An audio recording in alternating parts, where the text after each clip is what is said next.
மக்கள் விரும்பும் முதல்வர் வேட்பாளராக விஜய் மேற்கொண்ட அந்த பரப்புரை பயணத்தின் போது என்ன மாதிரியாக கூட்டங்கள் நடத்தப்பட்டனவோ ஏறத்தாழ அதே மாதிரிதான் முதல்வரான பிற்பாடு நடத்தப்படக்கூடிய முதல் கூட்டம். அதான் ரொம்ப முக்கியம். பொறுத்த மட்டும் விஜயாக பார்க்கிறாங்க. ஏன்னா அங்க வந்திருந்தவங்க எல்லாருமே வெளிப்படுத்தியது அந்த ரசிக மனோபாவத்தை தான் வெளிப்படுத்தி இருக்கிறாங்க. விஜய் பிரச்சாரத்திற்கு முன்பும் பிரச்சாரத்திற்கு பின்பு இப்ப முதல்வரான பிற்பாடு அப்படின்ட்டு நம்ம பிரிச்சு பார்க்கக்கூடிய விதத்துல பெருசா எதுவுமே ஸ்ட்ரைக்கிங்கா படல. திருச்சிக்கு ஸ்பெஷலா வணக்கம் அவர் சொல்லித்தான் ஆகணும். ஏன்னா அங்கதான் இடைத்தேர்தல் வரப்போகுது. அதனால அதுக்கு ஸ்பெஷலா வணக்கம் சொல்றாரு. எதிர்கட்சி தான்ப்பா. எதிர்கட்சிக்காரவங்க சொன்னாங்க அப்படின்னா அவங்க சொன்னபடி நடக்கணும்ட்டு இவர் எப்படி எதிர்பார்க்க முடியும்? முத கேள்வி. ஆட்சிக்கு வந்த அடுத்த நிமிஷமே இதெல்லாம் நடக்கும்னு ஒரு லிஸ்டே போட்டாரா? அதுல எதுவுமே இப்ப நடக்கலையே. அப்போ இந்த கேள்விய விஜய்க்கு ஓட்டு போட்டவங்களே கேட்க ஆரம்பிச்சிருக்கிறாங்கன்ற உண்மைய அவங்க ஏத்துக்கணும். தாவிகாரவங்க ஏத்துக்கணும். வரைக்குமே இவங்க ஆட்சியை திட்டங்களை நிறைவேற்றத மக்கள் பார்க்கல. அதனால இப்ப இந்த 6 மாசம்ன்றத குறை சொல்றதுன்றத அர்த்தமே கிடையாது. பாத்தீங்களா, Vijay is a shrewd politician. அவருடைய பொலிட்டிக்கல் அக்யூமென்ட் சான்ஸே இல்லைங்க. அவரு எம்ஜிஆரை விட விஜய் அதிகமான வாக்குகள் பெர்சன்டேஜ் வாங்கி இருக்கிறாரு அப்படின்ற விஷயத்த. அப்போ இதாவது யாரும் மத்தவங்க சொல்றாங்க அப்படின்றது மாதிரி இவர் ரொம்ப தாழ்ச்சியோட அந்த மாதிரி எல்லாம் இல்ல, எம்ஜிஆர் தான், இந்த விஜய் சாதாரண ஒரு ஆள் தான் அப்படின்றத, அதாவது எவ்வளவு இதுக்கு பின்னாடி உள்ளோட ஒரு தற்பெருமை இருக்குது, வெளிப்படுது அப்படின்றது அதுதான் நிஜம், யதார்த்தம். எத்தனை சீட்டு வாங்குறாங்கன்றது முக்கியம். இப்ப அந்த சீட்டு கணக்க பார்த்தோம்னா அதுல எம்ஜிஆர் பக்கத்திலே இவர் விஜய் போக முடியாது. ஆனா இந்த தீர்ப்பை பொறுத்த மட்டும் இல்ல, விஜய் ஆசைப்படுறது மாதிரியோ அல்லது ஆதங்கத்தை தெரிவிக்கிறது மாதிரியோ இல்ல, மக்கள் இததான் தீர்ப்பா கொடுக்கணும்ட்டு கரெக்டா தான் கொடுத்திருக்கிறாங்க. இந்த 3 பேர் பேச்சையும் எடுத்துட்டு கம்பேர் பண்ணி பாருங்களேன். கிண்டல் கேலி யாருடைய பேச்சுல அதிகமாக இருந்தது, தூக்கலாக இருந்தது, காட்டமாக இருந்தது, ரொம்ப அதாவது ரொம்ப வன்மத்தை வெளிப்படுத்தக்கூடியதாக இருந்தது அப்படின்னு பார்த்தோம்னா அது நம்ம உண்மையை தான் சொல்லணும், அது விஜயுடைய பேச்சுல தான் இருந்தது.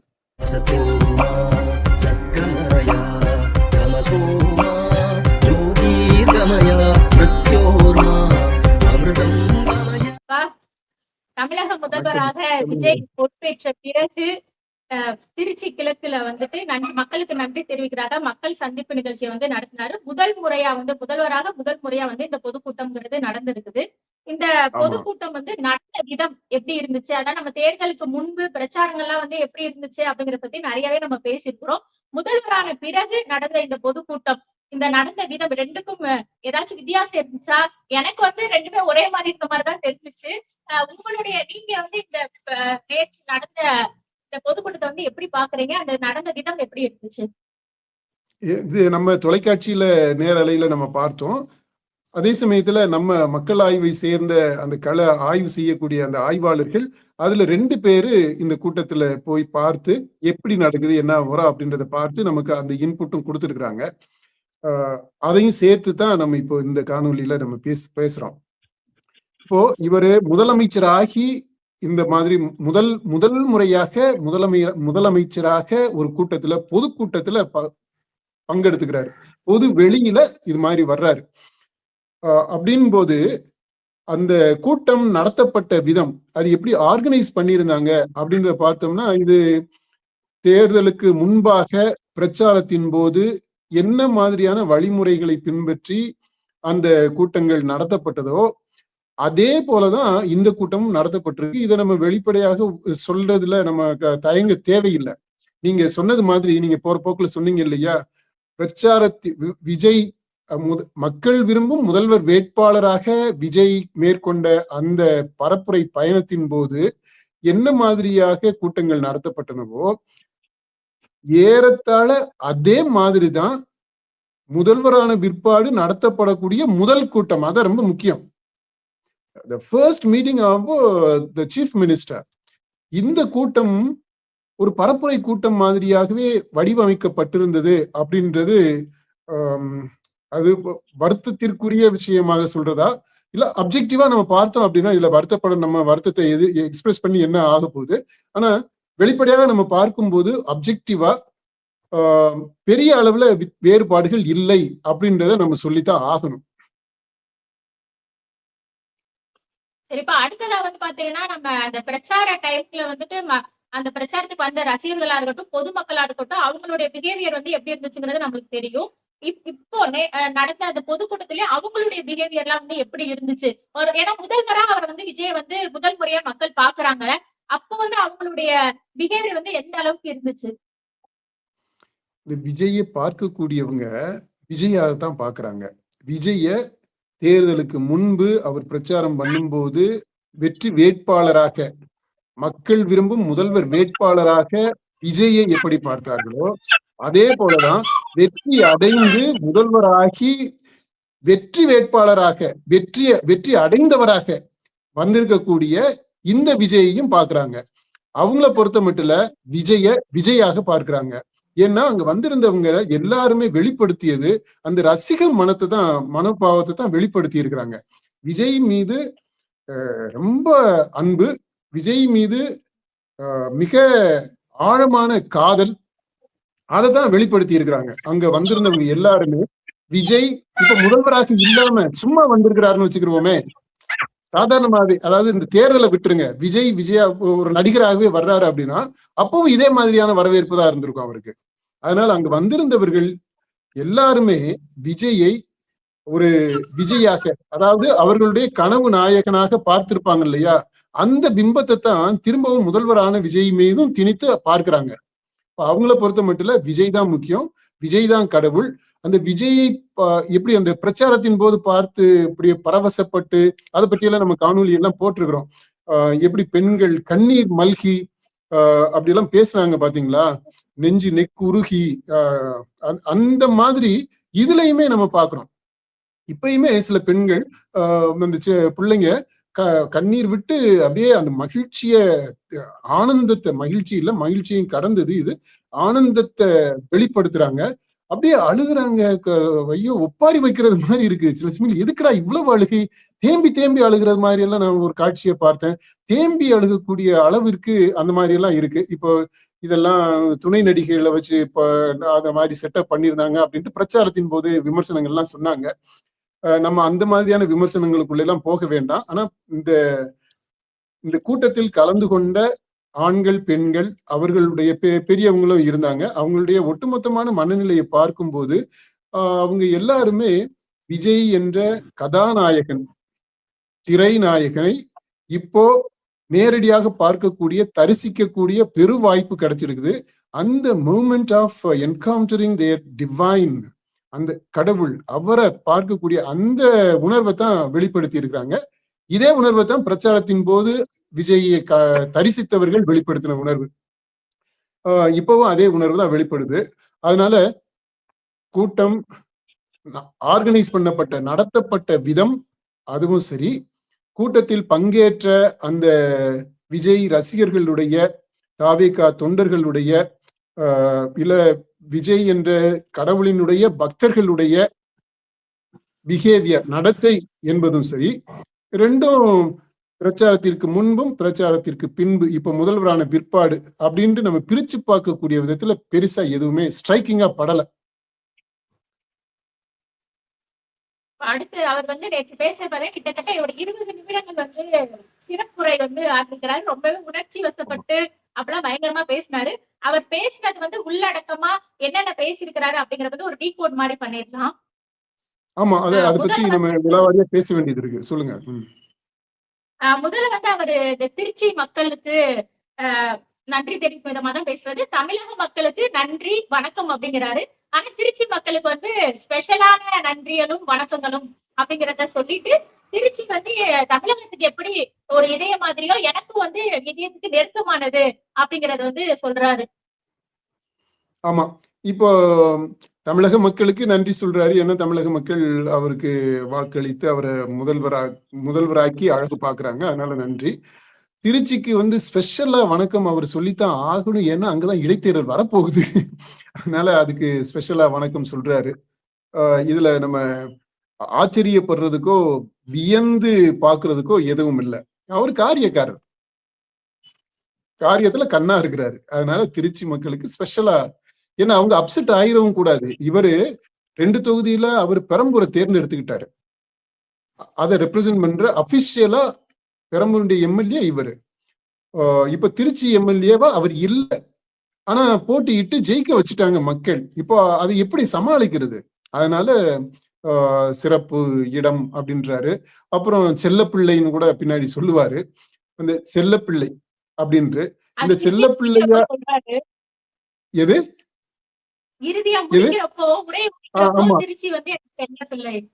செல்லப்பிள்ளை அப்படின்ட்டு அங்க அப்புறம் சொல்லுவாரு. இப்ப அதான் செல்லப்பிள்ளையாக சரி, ஸ்பெஷல் இடம் கொடுக்கறதுனாலும் சரி, இதெல்லாம் அவர் சொல்ல வேண்டிய கட்டாயத்துல இருக்கிறாரு. நம்ம கேள்வி, அது செல்லப்பிள்ளை அப்படின்ட்டு பின்னாடி அவர் சொல்றாரு இல்லையா, அது கேட்ட உடனே எனக்கு என்ன பட்டுச்சுன்னா, ஏப்பா செல்லப்பிள்ளைன்ற இந்த செல்லப்பிள்ளைய போய் கடைசியில இன்னொருத்தருக்கு தத்து கொடுத்தது மாதிரி கொடுக்க போறியே, அந்த அமெரிக்காக்காரவங்களாவே இருந்தாலும் அங்க அந்த திருச்சியில அவங்களுடைய வீட்டு பிள்ளையாகவே இருந்தாலுமே கூட தொகுதி அப்படின்ற அளவுல பார்க்கும்போது விஜயனுடைய தொகுதி மாதிரி இல்ல இல்லையா, இன்னொருத்தருடைய தொகுதி தானே. அப்போ இவருடைய செல்ல பிள்ளைய, சொந்த பிள்ளைய இன்னொருத்தருக்கு தாரை வார்த்து கொடுக்கறது மாதிரி, அதாவது தத்து கொடுக்கறது மாதிரி, அவங்களுக்குள்ளேயே அண்ணன் தம்பிக்குள்ள தத்து கொடுத்துக்கிடுவாங்க இல்லையா சில இடங்கள் சூழ்நிலைகள்ல, அந்த மாதிரி இவரு அந்த குடும்பத்துக்குள்ளேயே தத்து கொடுத்தது மாதிரிதான் ஆகுது. அப்படி எப்படி இருந்தாலுமே அப்போ திருச்சி கிழக்குன்றது ஒரு தத்து பிள்ளையாகத்தான் இருக்க முடியும். சரி, அடுத்த பாயிண்ட் போயிடலாம். அடுத்து அப்படியே பேசிட்டு இருக்கிறவே சொல்றாங்க, 6 மாசம் நாங்க அமைதியா இருப்போம்னு சொல்லி சொன்னாங்க. ஆனா 1/2 மணி நேரம் கூட அமைதியா இருக்க முடியல, 6 நாட்கள் கூட அமைதியா இருக்க முடியல அப்படிங்கிறத பதிவு பண்றாரு. ஆமா, அது இது எப்படி நீங்க ஒரு டிமாண்ட் முன்வைக்க முடியும்? அதாவது இவங்க சொல்ற உறுதிகள், வாக்குறுதிகள், இவர் சொன்ன சொற்கள், இதுல எல்லாத்துலயுமே இவங்க உறுதியாக இருக்கணும் அப்படின்றத அதை அவங்க போக்கஸ் பண்ணலாம். உறுதியாக இருக்கணும் இல்லைன்றது. இப்ப எதிர்கட்சி, அவங்க எதிர்கட்சி தான்ப்பா, எதிர்கட்சிக்காரவங்க சொன்னாங்க அப்படின்னா அவங்க சொன்னபடி நடக்கணும்ட்டு இவர் எப்படி எதிர்பார்க்க முடியும்? முத கேள்வி. ரெண்டாவது, இந்த 6 மாசம் டைம்ன்றது ஆட்சிக்கு பிரச்சனை இல்லாம, அதாவது இந்த சப்போர்ட்டை வித்ட்ரா பண்றது, அந்த மாதிரியான இப்ப இந்த இதெல்லாம் குதிரை பேரம் எல்லாம் சொல்றாங்க இல்லையா, இந்த அதிமுகவுல சில எம்எல்ஏஸ் எல்லாம் பிரிஞ்சு வந்தது, சப்போர்ட் கொடுத்தது, அதுக்கப்புறம் அதுல ஒரு 4 பேர் பதவியை ரிசைன் பண்ணிட்டு போனது, இந்த மாதிரியான நாடகங்கள்லாம் இருக்கு இல்லையா. விஜய் அதை பத்தி சொல்லுவார். இப்படி இந்த மாதிரியான மனூவரிங், ஆட்சி கவிழ்ப்பதற்கு எதுவும் நடக்காது அப்படின்ற அர்த்தத்துலதான் இந்த 6 மாதம்ன்றது. மற்றபடி இவங்க செயல்பாடுகளை பொறுத்த மட்டும் அது விமர்சனம் பண்ணப்பட வேண்டியது, அல்லது சில விஷயங்கள் அவங்க செய்யாம இருக்கிறாங்க, அது அர்ஜென்ட்டாக அவசரமாக தமிழ்நாட்டிற்கு செய்யப்பட வேண்டியது, உடனடியாக நிறைவேற்றப்பட வேண்டியது அப்படின்னா அது சுட்டிக்காட்டுற கடமையும் அவங்களுக்கு இருக்கு. இது எல்லாமே ஆட்சிக்கு எதிரானது அப்படின்ட்டு நம்ம சொல்ல முடியாது. இந்த 6 மாதம்ன்றத லிட்டரலா புரிஞ்சுக்க கூடாதுன்னு தான் நான் நினைக்கிறேன். அது தாவிக சைட்ல இருந்து அதை பத்தி பேசுறதுன்றது too much of an expectation. அது ரொம்ப பிளைண்டா அதுக்கு அர்த்தம் கொள்ளக்கூடாது. ஏன்னா 6 மாசம் ஆட்சியை பற்றி அப்ப எதுவுமே சொல்லக்கூடாதா? இவங்க 6 மாசம் என்ன செய்தாலுமே சட்டம் ஒழுங்கு பிரச்சனையை பற்றியோ, இல்ல இவங்க வாக்குறுதி கொடுத்த அந்த திட்டங்கள் நிறைவேறாமல் இருக்கிறத பற்றியோ, இல்ல ஏற்கனவே கொடுத்த நடந்து வந்த சில விஷயங்கள் எல்லாம் நடக்காம போகுது, முடங்கி போயிருக்கு, நிர்வாகம் முடங்கி போயிருக்கு அப்படின்னா அதை பற்றியோ பேசக்கூடாது அப்படின்னு சொல்ல முடியுமா? இல்ல நான் அந்த மாதிரி எல்லாம் நடந்துருச்சுன்னு சொல்லல. ஒருவேளை அப்படி நடந்துச்சுன்னா அதை பற்றி யாராவது பேசித்தானே ஆகணும். இப்போ சொல்றது எதிர்கட்சிகள் மட்டும் இல்ல, அது இன்னொரு பாயிண்டையும் அவங்க புரிஞ்சுக்கணும். இப்ப அதிக ஆட்சிக்கு இப்போ ஆல்மோஸ்ட் இந்த 4ஆம் தேதியில இருந்து பாத்தீங்கன்னா இப்போ ரிசல்ட் 1 மாசம் ஆக போகுது. இவர் முதல்வர் ஆகியே இப்போ 3 வாரம் ஆயிடுச்சு. விஜய் முதல்வர் ஆகி இந்த 3 வாரத்துல அவர் சொன்னாரு, ஆட்சிக்கு வந்த அடுத்த நிமிஷமே இதெல்லாம் நடக்கும்னு ஒரு லிஸ்டே போட்டாரா? அதுல எதுவுமே இப்ப நடக்கலையே. அப்போ இந்த கேள்விய விஜய்க்கு ஓட்டு போட்டவங்களே கேட்க ஆரம்பிச்சிருக்கிறாங்கன்ற உண்மைய அவங்க ஏத்துக்கணும், தாவிகாரவங்க ஏத்துக்கணும். விஜயினுடைய கவனத்திற்கு அது போகணும். இன்னமுமே அந்த தேர்தலுக்கு முந்தைய அந்த மனநிலையிலேயே இருக்கக்கூடாது. இப்போ ஆட்சி நிர்வாகம் அவங்க கையில இருக்கு. இந்த நிர்வாகத்துக்கு எதிர்கட்சிகள் அவகாசம் கொடுக்கல அப்படின்றது இல்லாம இவங்க ஆட்சியை பொறுப்பா எடுத்து இவங்களுடைய திட்டங்களை நிறைவேற்றணும். அதை மக்கள் பார்க்கணும். இப்ப இதுவரைக்குமே இவங்க ஆட்சியை திட்டங்களை நிறைவேற்றதை மக்கள் பார்க்கல. அதனால இப்ப இந்த 6 மாசம்ன்றத குறை சொல்றதுன்றத அர்த்தமே கிடையாது. இப்ப அடுத்ததாக வந்து விஜய் பேசுனது, எம்ஜிஆரை விட நான் அதிக ஓட்டு வாங்கிட்டேன்னு சொல்லி எல்லாரும் பேசுறாங்க. ஆனா வந்து எம்ஜிஆர் தான். நான் வந்து உங்கள் அன்பான விஜய் அப்படிங்கறத வந்து அவரு சொல்றாரு. ஆமா. அது அதான் நான் சொன்னேன் பாத்தீங்களா, Vijay is a shrewd politician. அவருடைய பொலிட்டிக்கல் அக்யூமென்ட் வந்து சான்ஸே இல்லைங்க. அவரு அந்த பாயிண்ட் தான். அதாவது எம்ஜிஆரை விட இவர் அதிகமான ஓட்டு எண்ணிக்கை நம்பர் வைஸ் அதிகமான ஓட்டுகள் வாங்கி இருக்கிறாங்க. அதாவது பெர்சன்டேஜ் இவர் 35% வாங்கி இருக்கிறாரு அப்படின்ற விஷயத்த சொல்லிடுறாரு.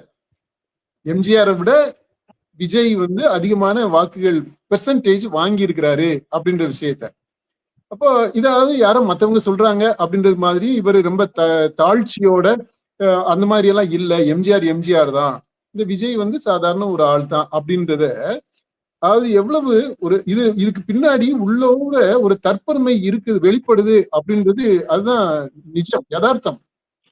இப்ப எம்ஜிஆர் கதையை எடுத்துக்கீங்களேன். எம்ஜிஆர் வந்து அவருடைய 77 முதல் தேர்தல் இல்ல, சட்டமன்றத்திற்கு முதல் தேர்தல். ஆனா அதுக்கு முன்னாடிதான் அதே வருஷத்துல நாடாளுமன்ற தேர்தலையும் அவர் போட்டியிட்டாரு. இப்ப அதுல எத்தனை பெர்சென்ட் ஓட்டு வாங்கினாரு அப்படின்றத கணக்குல எடுத்துக்கணும். அப்புறம் அதுக்கும் முன்னாடி 72ல கட்சி ஆரம்பிச்சது, இடைத்தேர்தல்ல போட்டியிடுறாரு. இடைத்தேர்தல்ல போட்டியிட்டு எத்தனை பெர்சென்ட் வாக்கு வாங்கினாங்க, அதுதான் சொல்ல போனா அந்த அவருக்கு அண்ணா திராவிட முன்னேற்ற கழகம் முதல் முறையாக இடைத்தேர்தலில் போட்டியிட்டது பாத்தீங்களா, அந்த இடைத்தேர்தலில் எவ்வளவு வாக்கு வாங்குச்சோ அதுதான் எம்ஜிஆருக்கு கிடைத்த வாக்கு இல்லையா. முதல்ல போட்டியிடும் போது எவ்வளவு ஓட்டு கிடைச்சிச்சு. இவரு கட்சி ஆரம்பிச்சு எந்த இடைத்தேர்தலையும் போட்டியிடல, நாடாளுமன்ற தேர்தலில் போட்டியிடல, எந்த தேர்தலையுமே போட்டியிடல, நேரா சட்டமன்ற தேர்தலுக்கு தான் வந்திருக்கிறாரு. அதனால அந்த பெர்சன்டேஜையும் நம்ம வந்து ஒப்பிட்டு பார்க்க முடியாது. அப்படி தாவிக்காரவங்களோ இல்ல மற்றவங்களோ ஒப்பிட்டு பார்த்து, ஏன்னா நீங்க வந்து எம்ஜிஆர் கடந்துட்டீங்க அப்படின்னு சொல்லி இருந்தாங்கன்னா அதுல உண்மை இல்லை. ஏன்னா இந்த எம்ஜிஆர் கணக்கு 77 எடுத்துக்கிட்டாலுமே கூட அந்த 77ல எம்ஜிஆர் போட்டியிட்ட தொகுதிகள் எத்தனை அதை கணக்குல எடுக்கணும். தாவிகா எத்தனை தொகுதியில் இந்த தேர்தலில் போட்டியிட்டாங்க, நம்பர் ஆஃப் கான்ஸ்டிடியூவன்சிஸ் அதை பார்க்கணும். அப்ப அதுக்கேற்றது மாதிரிதான் அவங்க பெறக்கூடிய வாக்கு விகிதமும் இருக்கும், பெர்சன்டேஜும் இருக்கும்.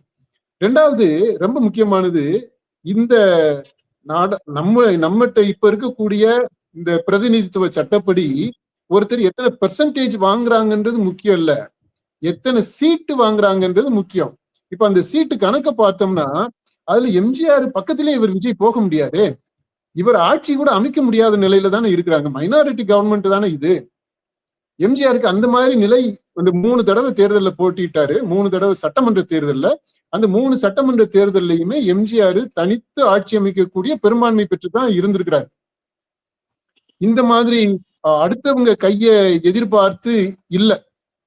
அதனால இந்த எம்ஜிஆரை பத்தி பேசுனது கூட ஒரு, அதாவது அவரு நான் பெரிய ஆளாக்கும் அப்படின்னு சொல்லிக்கிறதுக்கு தான் பயன்படுத்தி இருக்கிறாரு தவிர மற்றபடி அதுல சரக்கு இல்ல. இதை தவிர்த்து இருந்தா நல்லா இருந்திருக்கும் தான் நான் நினைக்கிறேன். ஏன்னா விஜய் வந்து அவர் அளவுல தனித்துவம் மிக்கவராக இருக்கிறாரு. அவர் எம்ஜிஆரும் கிடையாது, ஜெயலலிதாவும் கிடையாது, அண்ணாதுரையும் கிடையாது, கருணாநிதியும் கிடையாது. ஏன்னா இன்றைக்கு சூழ்நிலையில விஜய் தான். ஒரு எம்ஜிஆர் வந்தாலுமே கூட விஜய்கிட்ட தோத்துருக்கணும். இன்னைக்கு சூழ்நிலையில கருணாநிதி இருந்தாலுமே கூட விஜய்கிட்ட தோற்கக்கூடிய நிலை தான் இருக்கும் இன்றைக்கு சூழ்நிலையில. அதனால கம்பேர் பண்ண தேவையில்லைன்னு நினைக்கிறேன். ஏன்னா காலம் மாறி இருக்குது. அதனால அவர் அப்ப அவ்வளவு வாங்கினாரு அப்படின்னா அப்ப எல்லாத்தையும் சேர்த்து சொல்லணும், அவர் அத்தனை சீட்டு வாங்கினாரு அப்படின்றதையும் சேர்த்து சொல்லணும். அப்படி ஒருதலை பட்சமா கன்வீனியன்ட்டா சில விஷயங்களை மட்டும் எடுத்துக்கிட்டு சொல்றதுன்றது தேவையில்லாது. இதனால அவருக்கு ஒன்றும் பெருசா புகழ் பேரு எதுவும் கிடைக்கலன்னு தான் நான் நினைக்கிறேன். இதுல ரஜினி கூட சொல்லியிருப்பாப்ல, அதாவது அவரு இந்த போய் எதுக்குடா வம்புல மாட்டிக்கிட்டோம் அப்படின்ட்டு அதுல இருந்து வெளிவர்றதுக்காக விஜயை பத்தி பாராட்டி சொல்லுவாரு, அண்ணா எம்ஜிஆர் இவங்க எல்லாரையும் விட சூப்பரா இவர் விஜய் பண்ணிட்டாரு அப்படின்னு சொல்லுவாரு. அவரு வந்து எப்பா என்னை விட்டுருப்பா, நான் ஒன்னும் உனக்கு எதிரெல்லாம் கிடையாது அப்படின்னு சரண்டர் ஆகுறதுனுடைய இன்னொரு வடிவம் தான் அவர் பேசுனது. அதனால ரஜினி சொன்னதவோ அல்லது ரஜினி மாதிரி மற்றவங்க சொன்னதவோ எடுத்துக்கிட்டு விஜய் அப்படி நம்புறாரு அப்படின்னா பாவம்னா நம்ம அவர் மேல ஒரு அனுதாபத்தை தான் நம்ம காட்ட முடியும். சொல்லுங்க, அடுத்த பாயிண்ட். அடுத்து இந்த தொடர்ந்து அடுத்து வந்து சொல்லியிருந்தாரு, இன்னும் கொஞ்சம் வந்து அதிகமா என்னை மக்கள் ஆதரிச்சிருந்தாங்கன்னா நல்லா இருந்திருக்கும் அப்படின்னு சொல்லிட்டு சிரிக்கிறாரு அவரு. ஆமா, இது ஒரு முக்கியமான பாயிண்ட்டுங்க. மக்கள் இன்னும் கொஞ்சம் அதிகமா இவரை ஆதரிக்க விரும்பல. ஏன்னா நம்ம ஞாபகம் இருக்கும் உங்களுக்கு, நம்ம காணொளிகள்ல நீங்க பாருங்க, ஆரம்பத்தில இருந்து இன்றைக்கு வரைக்கும் கன்சிஸ்டன்டா மக்கள் கூட்டணி ஆட்சியை விரும்புகிறார்கள் அப்படின்றத நம்ம தான் சொல்லியிருக்கிறோம். நம்ம இந்த TN 2026 சேனல்லையும் பீப்புள் ஸ்டடீஸ் அந்த ஆய்வு மையத்தில இருந்து தான் இந்த பாயிண்ட சொல்லியிருக்கிறோம். கூட்டணி ஆட்சியை மக்கள் விரும்புகிறார்கள் அப்படின்றது. 2வது பாயிண்ட், இந்த இதுல கூட்டணி ஆட்சி, அதாவது ஒரு கட்சி பெரும்பான்மை பெற்று ஆட்சி அமைக்கக்கூடிய அளவுக்கு பெரும்பான்மை பெற்று அப்புறம் அவுட் ஆஃப் ஜெனராசிட்டி மற்றவங்களையும் சேர்த்துக்கிடுவாங்க அப்படின்ற அர்த்தத்துல கிடையாது. எந்த கட்சிக்கும் ஆட்சி அமைக்கக்கூடிய அளவிற்கு பெரும்பான்மை கிடைக்காது அப்படின்றதையும் நாம தான் சொல்லியிருக்கிறோம். இப்போ ஏன்னா மக்களுடைய பல்ஸ நம்ம வந்து உணர்ந்து பார்த்துக்கிட்டே இருக்கிறதுனால, தொடர்ந்து மக்களோடு தொடர்புலயே இருக்கிறதுனால அந்த பாயிண்ட சொல்லியிருக்கிறோம். அதுதான் இந்த தேர்தல் முடிவாக வந்திருக்கு. அதனால விஜய் மேல அன்பு குறைவாகவோ இல்ல விஜய் மேல அன்பு அதிகமாகியோ இந்த தேர்தல் முடிவு அமையல. மக்கள் கொடுத்த இந்த தீர்ப்பானது, மக்கள் இப்படித்தான் இந்த தீர்ப்பு தான் கொடுக்கணும் அப்படின்ட்டு தான் கொடுத்திருக்கிறாங்க. அதனால கூடுதலா கொடுத்திருக்க மாட்டாங்க. இப்ப அடுத்து வரப்போகுது இடைத்தேர்தல் இருக்குது இல்லையா, அதுல பார்க்கலாம். ஆனா இந்த தீர்ப்பை பொறுத்த மட்டும் விஜய் ஆசைப்படுறது மாதிரியோ அல்லது ஆதங்கத்தை தெரிவிக்கிறது மாதிரியோ இல்ல. மக்கள் இததான் தீர்ப்பா கொடுக்கணும்ட்டு கரெக்டா தான் கொடுத்திருக்கிறாங்க. இப்ப அடுத்து கிண்டல் கேலி, எவ்வளவு கிண்டல் பண்றீங்க, எவ்வளவு கேலி பண்றீங்க, இன்னும் பண்ணிக்கிட்டே இருங்க, நிறுத்திடாதீங்க, அப்பதான் வந்துட்டு நான் பேசிக்கிட்டே இருக்க முடியும், எனக்கு வந்து நல்லது நடக்கும் அப்படிங்கிற மாதிரி அவர் சொல்றாரு. அந்த கிண்டல், மற்ற நபர்கள் பண்ணக்கூடிய அந்த கேலி கிண்டலை வந்து நான் பாசிட்டிவா எடுத்துப்பேன் அப்படிங்கிற மாதிரி அவர் சொல்றாரு. இப்போ இந்த கிண்டல் கேலி நம்ம பிரச்சார களத்தை எடுத்துக்கங்க. இவர் கட்சி ஆரம்பிச்சது அந்த 2 வருடம் இவர் பேசின பேச்சுக்களை எடுத்துக்கங்க. எதிரணியில இவர் முதல்வராக இருந்த ஸ்டாலின் பேசின பேச்சை எடுத்துக்கிருப்போம். இல்ல எடப்பாடி, அவரு முன்னாள் முதல்வர், அவரு எடப்பாடி அப்ப போன இதுல எதிர்கட்சி தலைவராக இருந்தவர், அவங்க பேச்சை எடுத்துக்கங்க. இப்ப இந்த 3 பேர் பேச்சையும் எடுத்துட்டு கம்பேர் பண்ணி பாருங்களேன். கிண்டல் கேலி யாருடைய பேச்சுல அதிகமாக இருந்தது, தூக்கலாக இருந்தது, காட்டமாக இருந்தது, ரொம்ப அதாவது ரொம்ப வன்மத்தை வெளிப்படுத்தக்கூடியதாக இருந்தது அப்படின்னு பார்த்தோம்னா, அது நம்ம உண்மையை தான் சொல்லணும், அது விஜயுடைய பேச்சுல தான் இருந்தது.